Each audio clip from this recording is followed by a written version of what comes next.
Hey everyone, welcome back to the channel. Thank you for being here. My name is Andrew, coming to you from the beautiful Carolinas. Today's topic is going to be, who does the narcissist surround themselves with? Think about that for a minute. Everyone, if you like the content, please like, subscribe, and share. So who the narcissist surrounds themselves with? These people usually are people that are reliant upon the narcissist, or they are enablers, or they are flying monkeys, or they are people subservient to the narcissist, or they are people that need the narcissist, maybe financially. The narcissist at their core, they are weak, they are shallow, they're hollow, they are bullies, and they're cowards. And the narcissist needs people around them to make their fragile ego get pumped up. They need to feel important. The narcissist needs to feel like they are better than other people. That is why so frequently on the channel I mentioned to you that the narcissist was in competition with you when you were in that relationship. If you really look back at the relationship, you will see it was the narcissist that was competing with you day in and day out. But they didn't want you believing in yourself. That is why you became a shell of yourself. That's why you lost your identity. That's why you believed in the mask and the false narrative of the narcissist, because they are a master manipulator. And they know exactly what they are doing. But who the narcissist surrounds themselves with? Let's go back in time when you first met the narcissist. Well, first of all, you didn't know that narcissism existed on the planet. Maybe you just thought it was a person looking at themselves in the mirror and admiring themselves. Well, yeah, that's one part of it. But another part of the narcissist is they need to manipulate people. Hey, Nelson. They need to manipulate people, and they need to bully people, and they need to have people believe in the mask. That is why so many of the narcissistic tactics that they implement on people include gaslighting, stonewalling, the silent treatment, the smear campaign, triangulation, my least favorite thing these people do. There are other ones, projection, mirroring, etc., blame shifting.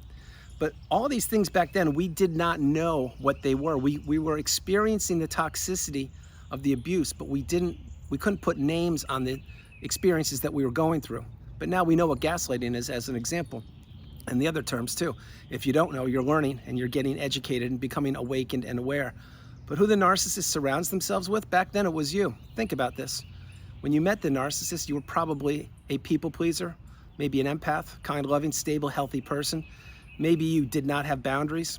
Maybe you couldn't say no, the strongest word in the English language. And remember, when you say no to something or someone, you are saying yes to yourself. But back then you didn't, because you were believing that this person who was giving you attention and assimilating themselves with you, you believe that they were who they claimed to be.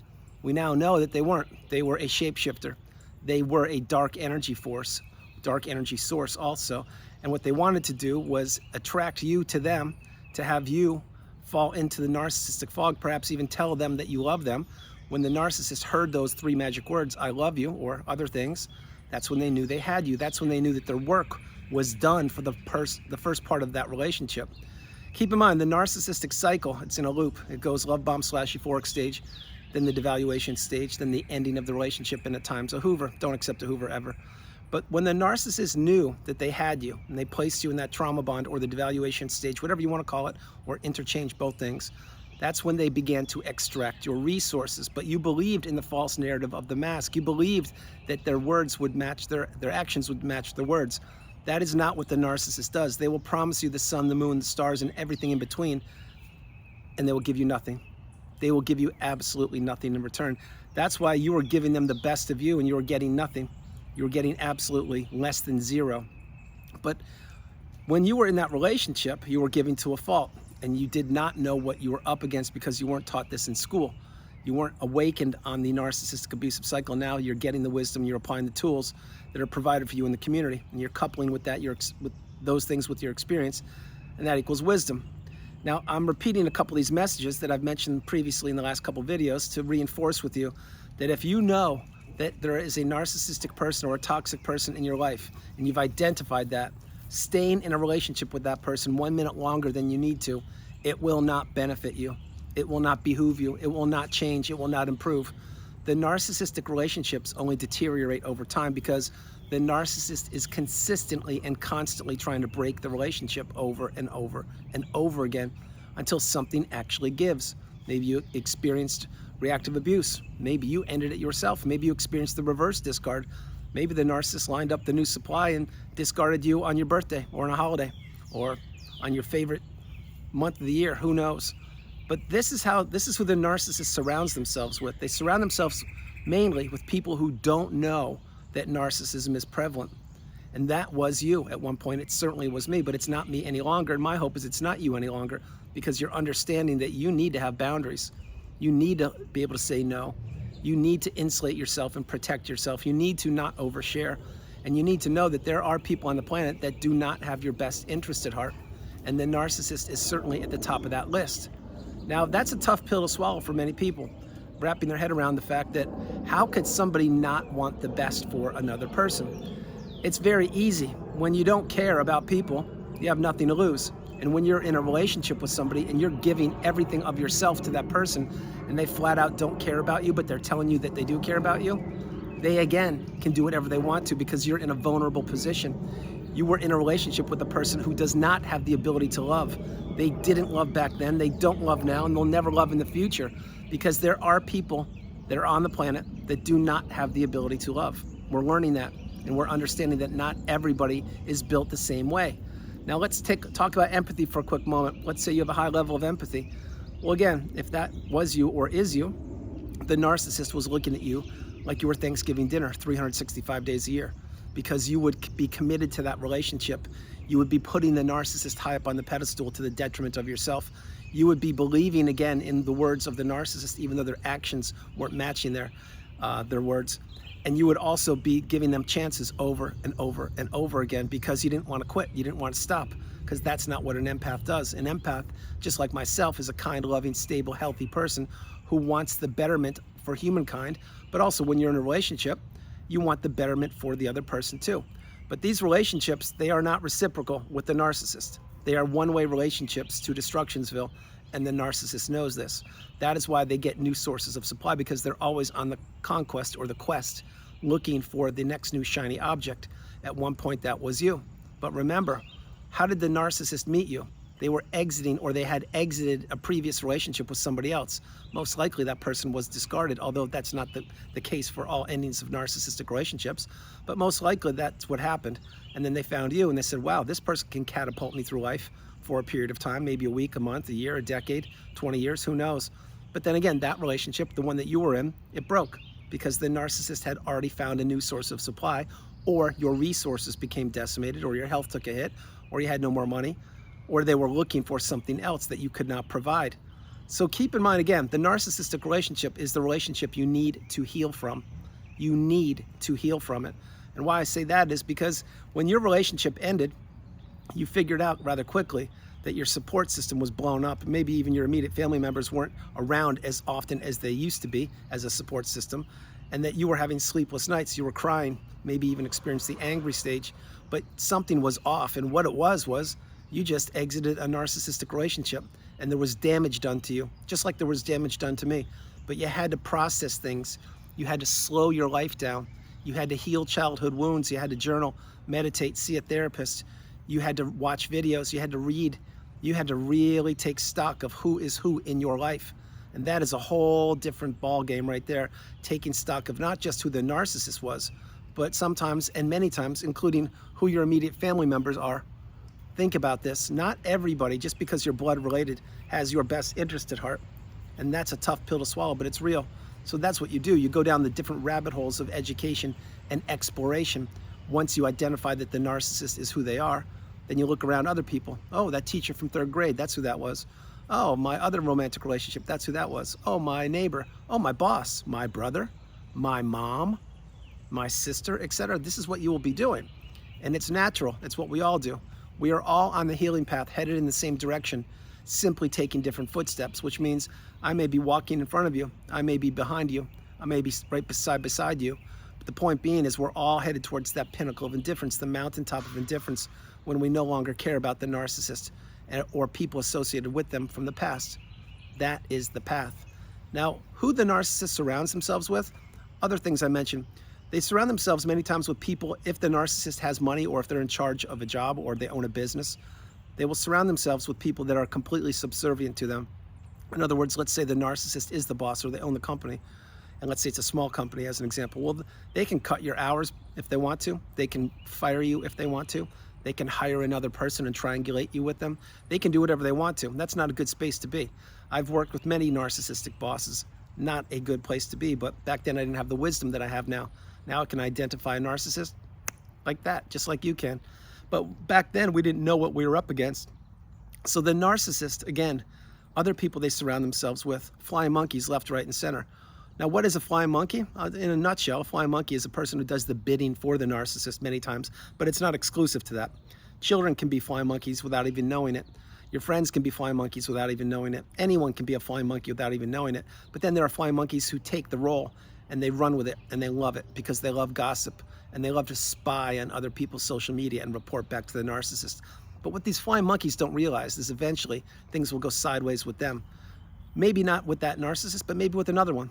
Maybe with other people, because when you're in the world of gossiping and spying and spreading untruths or lies and dishing out the smear campaign or drinking the Kool-Aid from the narcissistic smear campaign, it's not a good thing. Because remember, there are two sides to every story. If you really want the truth, there's side A to one story, there's side B, and there's the truth, which lies somewhere in the middle. That is exactly how life goes. But many people don't do that. They want to suck up the drama. They want to listen to the lies and the fibs, and they want to believe them. That's why a smear campaign is one of the most devastating things to go through, because number one, you don't know what a smear campaign is when you're going through it, because you weren't taught that in school. Number two, who would initiate a smear campaign? Well, a narcissist would. And number three, you can't defend yourself, because if you do, you're just adding flames, or you're fanning the flames of the smear campaign. So the path, my viewpoint, is the path is to do nothing. Let the smear campaign burn itself out. Don't give it attention. Don't defend yourself or explain anything to anybody about your life, because most people, again, they want drama. They want manipulation. They want to watch your life implode. I'm sorry to say that, but that's what many people want to do. But what these people, i.e. the flying monkeys, don't get is that eventually their life will implode, because every single one of us goes through challenges. Maybe some of the challenges those flying monkeys go through won't involve a narcissist. Maybe they'll involve something else, a different kind of person, or a health concern, or maybe they'll wake up one day and their spouse says, you know what, I'm gonna divorce you. And they're not even a narcissist, they just don't wanna be married to them. Who knows? But everybody's life goes sideways in life. It's just a matter of time when, because life is not linear, just like the healing path, it's not linear. The healing path will take you super high and will drop you super low. And there will be sleepless nights, and there will be many tears to be shed, and there will be many things to process. But eventually, each and every day, as you move forward, you will begin to see the light at the end of the tunnel. That's the healing path. And once you reach the end of the tunnel and you enter the third version of yourself, the strongest, most galvanized version of yourself known to humankind, you will be changed forever. You will be transformed in a way that you did not think was possible. It's a place where many of us are waiting for you to get to. We are all at the pinnacle. Let me rephrase that. Many of us are at the pinnacle of indifference, the mountaintop of indifference, not all of us. But we are waiting for you to get there, because there's plenty of room for you, although there is no room for the narcissist or any toxic person. They're not allowed. This is a place, it's rarefied air. It's for those of us who have gone through the cycle, come out through the other side of it, seen the light at the end of the tunnel, processed everything, journaled, meditated, seen a therapist, and healed properly. Now we see the world through a brand new, different set of eyes, a way that we never thought was possible. But this is real, it's true. Each and every week, I'm helping more and more people get across to that pinnacle of indifference, the mountaintop of indifference, because this is a moonshot, it's a calling, it's a destiny needed to be fulfilled. And my hope is you're either there or you're well on the way, or if this is the first video you're ever consuming, you're understanding that where you are today is not where you will be in 3 months, in 6 months, in 9 months, or in 12 months. If you really buckle down and you understand that the narcissist never had your best interest at heart in the past, they don't now, and they never will in the future, and that you really need to take stock of your life and you really need to slow things down. When you do that, you will understand that, as a matter of fact, yes, Andrew is right. It's going to be difficult. It's going to be challenging. It's going to take time, a lot of time, but in my time, I will heal. That's what will happen. That's exactly what I had to do for 2 years and 2 days, isolated in my own house during one of the most challenging times known to humankind. But I did it, and here I am, and I'm paying it forward. And you should too when your cup is full. Now, if your cup isn't full, meaning you're not healed properly yet, take your time. But really understand that 1 minute communicating with the toxic narcissistic person is 1 minute too long. If you are going through a divorce or child custody, or you have to sell the house or anything like that, I get it. Or if the narcissist is your adult child, or maybe it is your brother or sister, I understand all these different dynamics. I get every single dynamic possible. But what I'm sharing is utilize gray rock, become dull and boring, and when you can exit that relationship, do so. Maybe today isn't the day. Then again, maybe today is the day. Maybe today's the day you take action. Maybe today's the day you finally go through your phone and delete some old pictures of the narcissist, or maybe you remove some things that the narcissist gave you. Maybe they gave you a coffee mug on a milestone birthday when you should have had a trip to Rome or France or somewhere, but you got a beautiful coffee mug. Maybe today's the day to throw that out. Who knows? But you know that the healing path, it is your journey. It's a journey of one. You need to go through the pain. You need to go through the healing. This is a process. It will take you really high and it will take you really low. But when you get through that tunnel and you reach the pinnacle where many of us are waiting for you, you will see it will have all been worth it. Now, I want to share one thing. If you knew what the narcissist was or who they were when you met them, if they gave you the 2-page report, said, read this, this is what I'm going to do to you, this is what I've done to so many people before you, and it's what I'll do to people after you. And they, in that 2-page report, it included all the verbal abuse, mental abuse, financial abuse, physical abuse, everything, and all the wedges that would be blown up between or driven between you and anything that mattered to you. Would you have entered that relationship? No, you wouldn't have. I wouldn't have either. There's no way. But that's not what happened. The narcissist entered your life under cloak and dagger. They were a wolf in sheep's clothing. They appeared to be a pleasant, loving, honorable, considerate, genuine, authentic person. And none of those attributes, and I mean none of those, are what encompass the narcissist.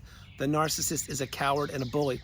And who they surround themselves with are people who are vulnerable, people who don't have the education, flying monkeys. They surround themselves with enablers, with people who are financially dependent upon them, with people who don't have the knowledge on the narcissistic abusive cycle. This is what the narcissist does. They don't play fair.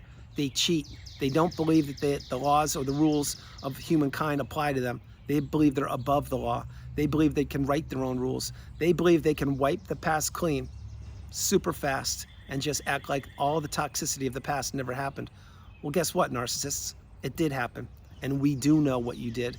And we also do know that we are getting stronger each and every day while you are getting weaker and weaker. And you are becoming teeny, tiny, microscopic, lower than a piece of dirt underneath my shoe. And you know it, and I know it, and now many people know it. You see, you can't change narcissists. What you can do is you can continue to put on a different mask to manipulate other people all around the globe, and you're very good at it. But what you can't do is introspect, heal, learn, grow, and become a different version of yourself, which is the third version of yourself. You can't do that. You will forever be stuck in the low vibrational state. And again, I know it, you know it, and the community knows it. So good luck to you, narcissists. This is going to be a long ride for you. We, the people that you took advantage of, are healing, or we have healed, and you've changed us for the better. So much better than we ever thought possible. Now again, I'm going to say this before I close the video. Did we want to go through the relationship and endure the toxicity? Absolutely not. Would we have done it if you were upfront and told us who you were? Absolutely not. We would have run for the hills. But see, we had to go through that. There was no other way. So what we do is we take the lifelong learning lessons from the relationship, and we do not predict the future, and we live in the present moment, the here and the now. Because no one, and I mean no one's guaranteed to be here tomorrow, not even you narcissistic people. But the whole point is, you narcissists, you live for the moment. We, the beautiful, bright, shining lights, live in the present moment. There's a huge difference, a night/narcissistic difference, and a day/empathetic, beautiful, bright, shining light distance. You see, or difference. You see, what it is the narcissist, and for any of you who are narcissists, please get yourselves off the channel. You people are the moths, and we are the flames, the empaths. And you were drawn to us like a moth is to a flame. But back then, we did not know that because we thought everybody had our best interest at heart. But you did know that, and now we know it. And now you are powerless over us. You are powerless over so many people now. And all of the destruction, manipulation, and devastation, and chaos, and confusion you created, it will come back to roost. It probably is right now if you watch this video. In your tiny little brain, you understand that you made massive mistakes in life. Unfortunately, you will continue to do it because you do not know what you are doing. And let me rephrase that. You do know what you're doing, but you do not want to introspect and heal, and you do not want to be accountable. So everyone, that's the video. I hope you liked it. I loved doing it from the beautiful Carolinas. This is Andrew. Namaste. Have a great afternoon, evening, or morning, no matter where you are on the planet. You are not alone. Remember that. You are not alone. God bless you all. I love you, and I will talk to you tomorrow. And I hope you liked the video. And Nelson and Nola made another guest appearance, and I'll see if I can get them to show up for another video tomorrow. I love you all. Bye.